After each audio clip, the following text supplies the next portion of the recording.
Di bagian yang terakhir ini terima kasih sekali lagi untuk Undip, inovasi tanpa henti. Kita ada Raim, ada Mbak Cip, ada Mas Jamaludin, terima kasih Pak Rektor, tadi ada Pak Menteri yang harus meninggalkan kita lebih dahulu. Tapi Mbak Cip, tolong sekali lagi juga memberikan semangat pada teman-teman mahasiswa Undip, membawa masyarakat komunitas petani untuk siap menjadi pelaku pariwisata itu kan nggak gampang. Mbak Cip, di mana hambatannya dan bagaimana Mbak Cip bisa melalui atau menerobos hambatan psikologis itu?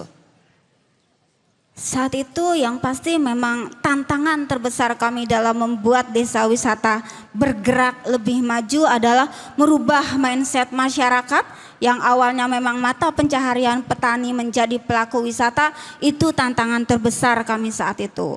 Dan intinya yang saat itu kami lakukan adalah memang selalu memberi contoh Mbak Rosi. Kami sebagai mungkin sama dengan Pak Jamal sebagai ujung tombak dan ujung tomboknya sebuah desa wisata. Di situ kami memberikan bukti kepada masyarakat. Ternyata kita bisa loh kalau kita melangkah dan bergerak. Ternyata kita bisa loh nanti menambah sesuatu income dari hal-hal kecil yang mungkin selama ini tidak terfikirkan. Itu yang selalu kami lakukan Mbak Rosi saat itu. Jadi bagaimana saya, teman-teman pemandu dan ibaratnya pembuka jalan agar wisatawan datang dan datang lagi ke Penting Sari. Pembuktian itu yang penting. Jangan hanya imajinasi ataupun rencana atau program, tapi mari melangkah maju, mari buktikan kepada masyarakat ternyata bisa dari langkah kecil untuk sesuatu yang besar. Transformasi yang paling susah apa? Transformasi yang susah yaitu merubah mindset masyarakat yang awalnya Misalnya, mungkin contohnya? pesimis ya.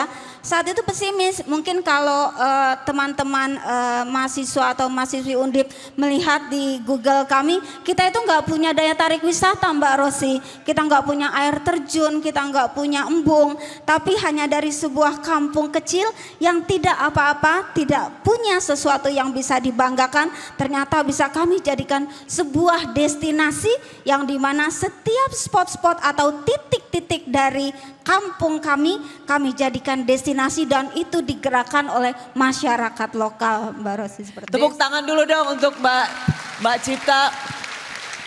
Dan saya dengar juga dengan private sector mentransformasi mindset itu ya, termasuk menyambut tamu. Kalau dulu gimana biasanya para petani kan kalau kedatangan misalnya tiba-tiba wisatawan, Mbak Cipta cerita apa waktu itu? Betul banget Mbak Rosi, di 2008 itu pasti kakak-kakak mahasiswa atau mahasiswi paham ya. Kalau petani kan yang dihadapi hanya sawah dan mungkin kerbau atau sapi. Jadi ketika nanti wisatawan datang, dia tuh saking bingungnya, bingung mau berkata apa lebih memilih untuk pergi. Dan disitulah kita nih, dan alhamdulillahnya kami didampingi mitra kami yang luar biasa Bakti BCA merubah mindset masyarakat dengan hospitality yang luar biasa. Bagaimana masyarakat didampingi oleh mitra kami yang luar biasa itu melayani wisatawan dengan 3S-nya, senyum, sapa, salam. Jadi nanti itu menjadi feel-nya ketika masuk ke desa wisata kami. Bagaimana hospitality di homestay, bagaimana hospitality nanti di kepemanduan, itu kami luar biasa didampingi oleh mitra yang luar biasa sehingga alhamdulillah kita didapuk menjadi Asian Sustainable Award tahun 2024 lalu dalam kategori CBT Mbak Rosi. Apa itu? Community Based Tourism. Bagaimana Penting Sari dengan komunitasnya luar biasa, dengan hospitality-nya yang luar Jadi biasa. Jadi masyarakatnya justru yang menjadi bagian dari pariwisata itu sendiri ya. Pantes Mbak Cipta dari awal sampai akhir senyum terus ya. Harus, pariwisata harus senyum. Kalau ada turis yang nggak bayar juga senyum? Tidak, nggak boleh pulang. Mas Jamal terakhir dong buat teman-teman Undip. Ya, pesan saya yang pertama adalah ojo leren dadi wong apik ya. Jangan berhenti jadi orang baik, itu yang pertama.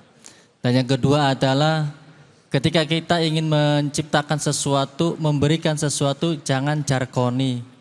Ngajarke tapi orang lakoni. Nah, ini yang kadang juga berat bagi kita seperti yang Ibu siapa tadi sampaikan ya. Bagaimana kita merubah pola masyarakat kayak gitu. Jadi kita harus betul-betul mengajarkan sesuatu kepada masyarakat yang seperti apa yang perlu dilakukan ya. Untuk menjaga sesuatu sistem ataupun hal apapun itu untuk keberlanjutan di masa yang akan datang.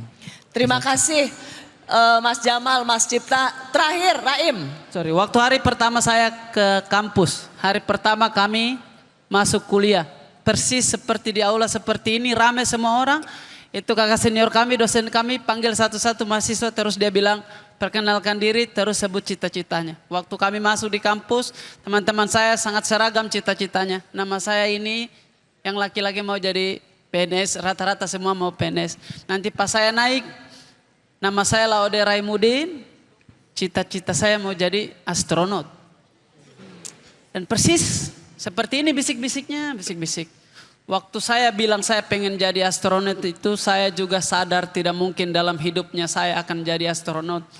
Tapi saya mau bilang kepada teman-teman bahwa cita-cita ini gratis, silakan ambil yang paling mahal. Namanya cita-cita gratis, ambil kau yang paling mahal. Saya memang tidak jadi astronot terbang pergi ke bulan, tapi setiap minggu dalam hidupnya saya ini, sekarang ini, selalu terbang ke kota tertentu untuk menghibur orang-orang. Itu dia Bang. Terima kasih Raim. Pak Rektor, saya ingin ucapkan terima kasih Pak Rektor. Karena Rosi bersama Raim, Mbak Cipta sebagai pelopor desa wisata. Juga Mas Jamal, pegiat lingkungan dari Cilacap bisa berbagi pengalaman untuk mahasiswa Undip. Mereka yang sudah melakukan inovasi dari bagian storyteller, pencerita, tourism dan juga lingkungan. Saya rasa ini juga memiliki kesamaan dengan Universitas Diponegoro yang ingin menjadikan kampusnya sebagai bagian yang terdepan dalam memberikan inovasi. Pak Rektor, terima kasih ya Pak. Terima kasih, sama-sama Mbak Rosi. Terima kasih sekali.